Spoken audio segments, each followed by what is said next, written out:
Welcome to Toy Business Unboxed, your gateway to the secrets of the toy industry. Here, Jason Shea, a toy entrepreneur and expert in the field.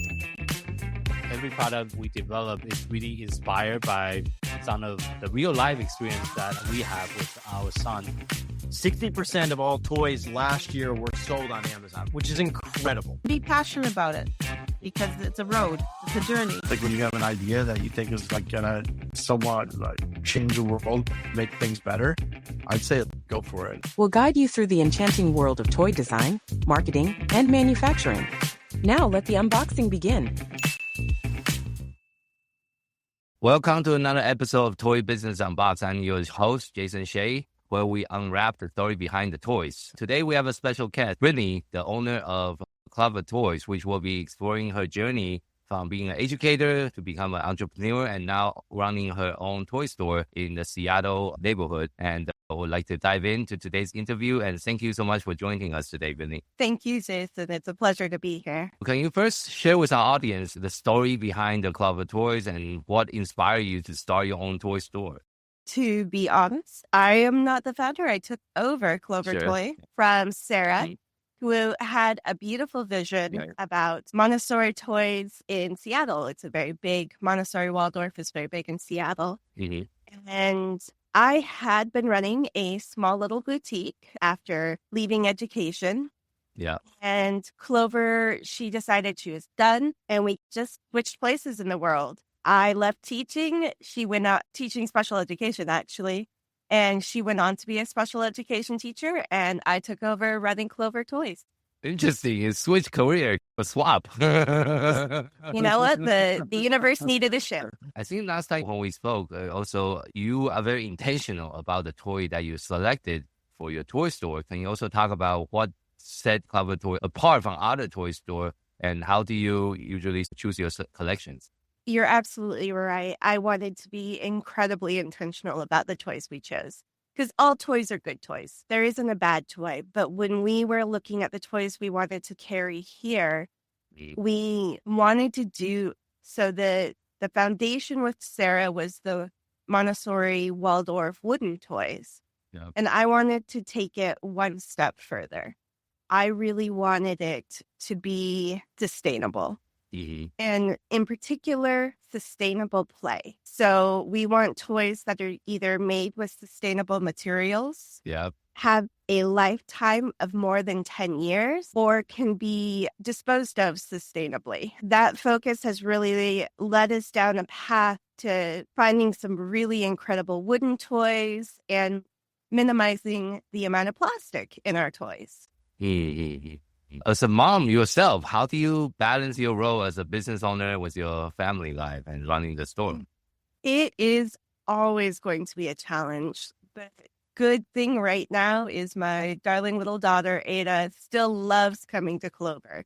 She is the unofficial employee of the month, and my crew is just fantastic with her. And right now, Wednesday was her last day of school. So I anticipate her coming into the store quite a bit. The fun thing is the cheat code that I found for her is I can give her my phone with the camera on. Yeah. She just goes around the store and takes pictures of all of her favorite products. And then use it for social media. It also is an easy way to promote. It's that fine line. I don't want her to feel like she has to. I want her to still enjoy it. I feel really lucky as a mom because I got such a sweet, creative kiddo. And she's really into posing right now. The other fun thing, and we're going to do it again this fall, is Ada's Stuffy Fashion Show. Oh, wow. I love the idea. It turned out amazing. I want kids to bring in their stuffed animal and I want them to decorate it and I want to have a fashion show. It was totally her idea. I can't even remotely take any credit other than executing it because she took it, she ran with it, and we had about 4 kids for our inaugural fashion show. And we're hoping it'll grow this year and we can have a ton of fun with it. Yeah, and maybe you can open it for online voting. Ooh. Now you have more social media followers. Engage and vote and join our email list and just vote and make it more interactive. Then you can have a winner, announce the winner, then you win a prize too. You make it like almost Oh, like a yeah. tournament, just to make it more fun. Toy industry about having fun. Absolutely. Yeah. How long have you been running the store now? So how many years now?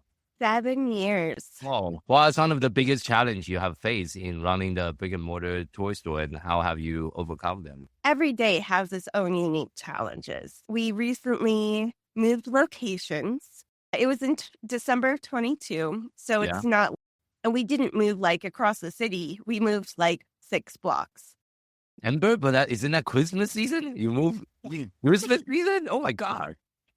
It was the biggest comedy of errors, and that's what I mean when I say every day is a new Yeah. challenge. I think the one that broke my spirit during the move was we were all set. We were going to open in the new spot right Yeah. before Black Friday. And it comes up to me and says, I don't know if you're going to believe me, but the paint's not sticking to the walls. To this day, I'm not sure if he was just coming up with an excuse to give himself a little extra time because things didn't go right his way, or Yeah. if the paint really didn't stick to the wall. But so we had No to worries, push no. our opening date back again. It Oh was no. That's we were bad. supposed to move in September. So that was our Oh, beautiful no. plan. During a lull, kids are back in school. We Yeah. can transition, set up. Yeah, don't want to move during Christmas. It's like the crazy season. But we did it, and Yeah. my crew was fabulous. I couldn't have done it without them. Personally, I'm very grateful, but most of them are still with me even after that.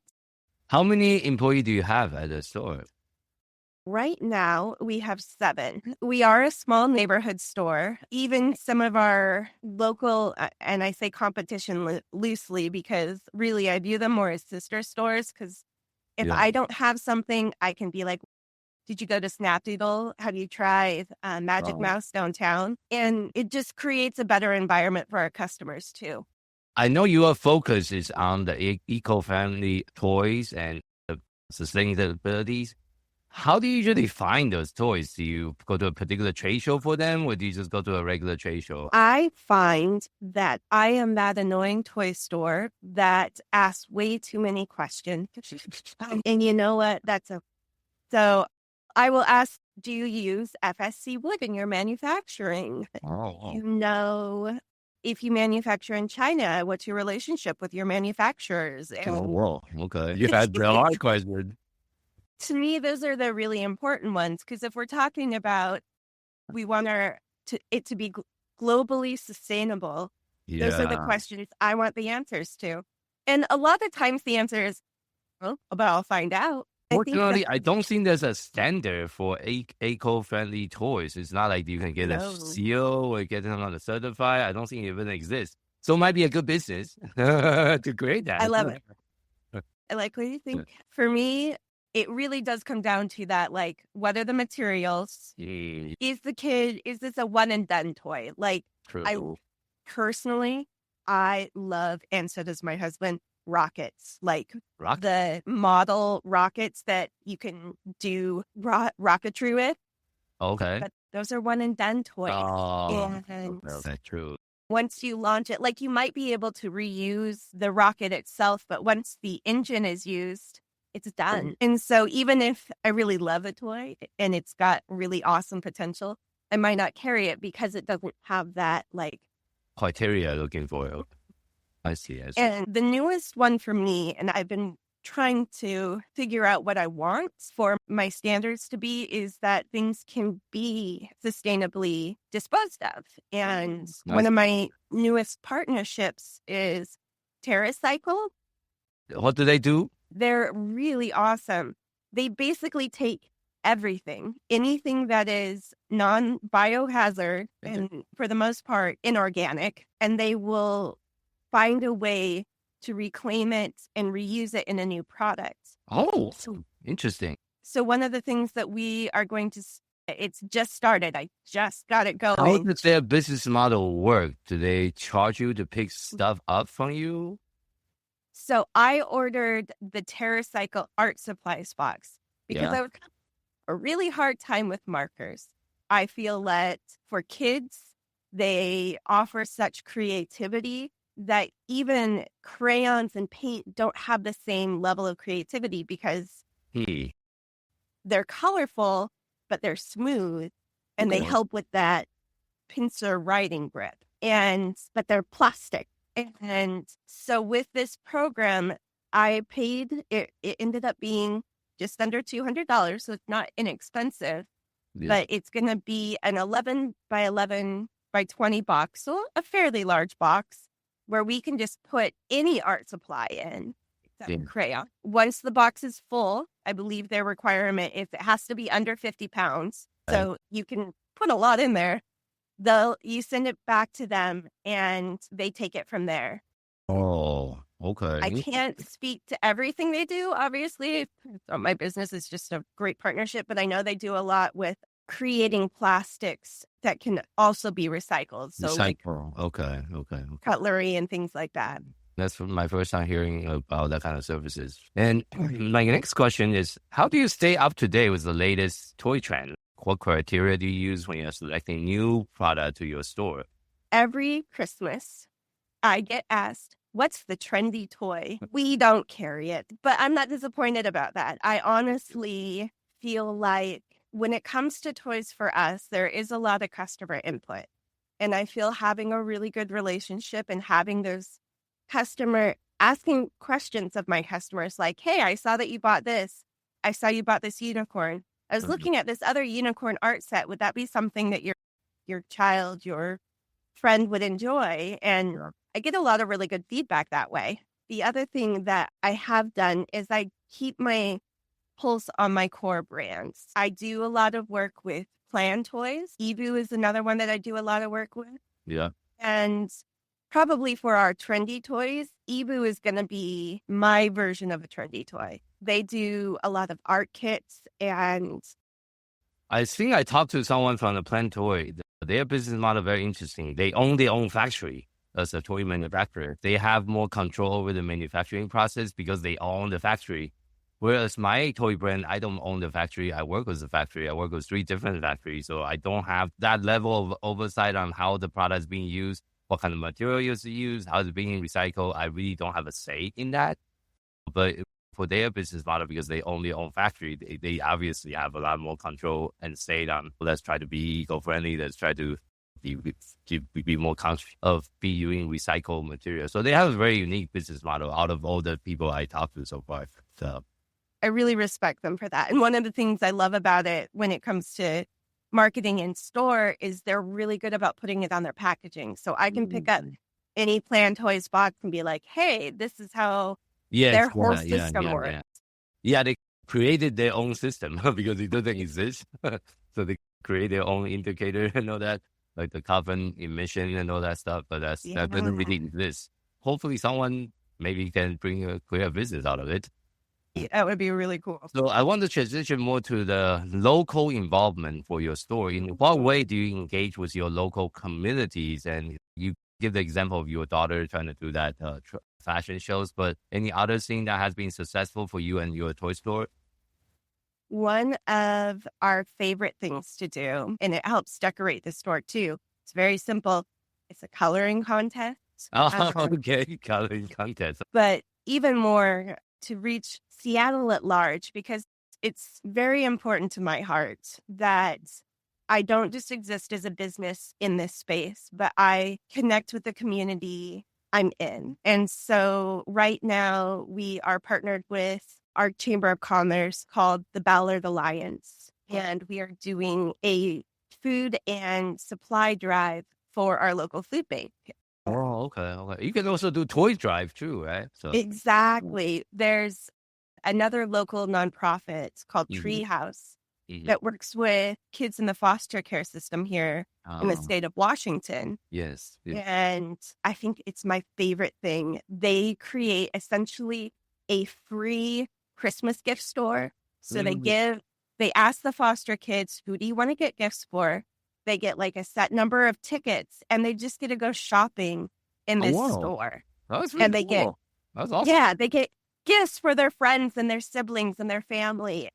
I feel really empowered when I'm able to donate not only some of our profits, to causes like that. But like we had the toy drive in store and our community came out and gave generously. It was just a fabulous thing. Yeah, and it's always good to give back, even because we also operate a foundation called Sensory Inclusive Classroom Foundation. We actually donate toy to low-income school district as part of our foundation's effort as well.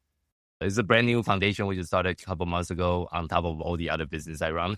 So we're trying to scale the foundation. But we did got approved by Google Ad Grant, which is a Google program. You get $10,000 a month from Google as a 503c foundation, and you can use the $10,000 a month for running Google ads for the foundation. Oh, that's perfect. Yeah, so we're working on that, and I'm actually watching and going through a course about how to optimize Google ads right now. I love digital marketing, so there's another thing to learn from me. Perfect. So, can you share any experience that your customer in your store that you wouldn't typically have, let's just say, if they go shopping like a Target? It's my staff. We have cool toys, don't get me wrong. But when you come in, the city we're in has a lot of uncles and aunts that aren't familiar as much with kids. And so one of the most frequently asked questions is, my niece, nephew, cousin is turning 1, 2, 3. I don't know what to get them. What can you recommend? And so just my crew is so knowledgeable. They are. Is that one through their certified play expert program that Astra does? So I went through it, and then my goal, because I do offer it online, is to have my crew go through it too. It was very helpful. Me and my sister went through it as well. They teach about child development, the benefit of play, and the consequences when you don't have play, and a lot of very interesting experience. It's almost like a college class that condenses in 2 days for toy industry. I also personally learned a lot from that certificate. I really enjoyed the certified play expert. I think I have too many pins. I have one more time. But the other thing that I find just really unique to our store and to toy stores at large is that there is space to play in here.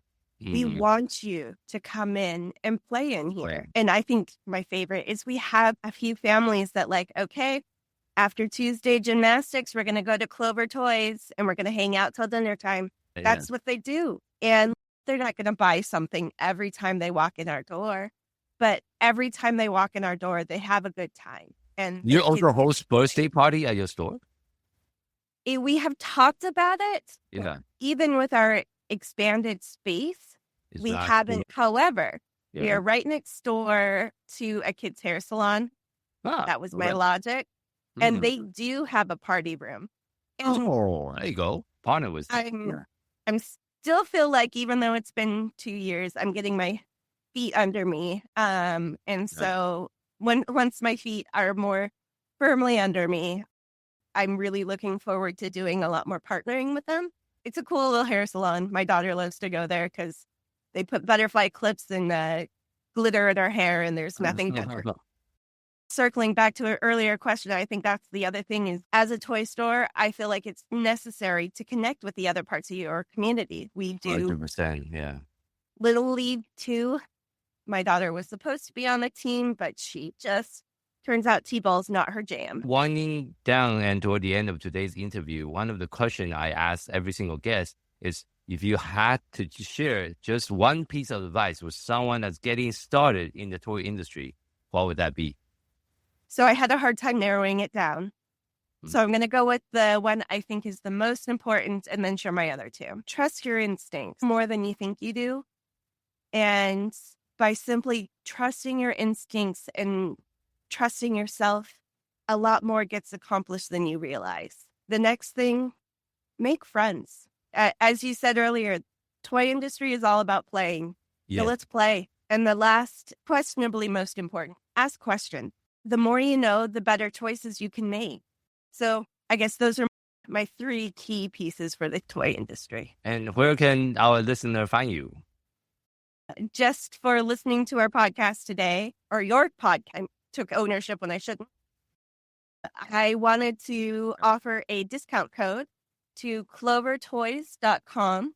If you enter the promo code UNBOXED24, so UNBOXED24, you'll get 15% off your entire order. Oh, great. For toys. That's Thank you awesome. so much for doing that. Yeah, I'll make sure our team include that in the show notes. Thank When is you. it going to expire? Is it expert?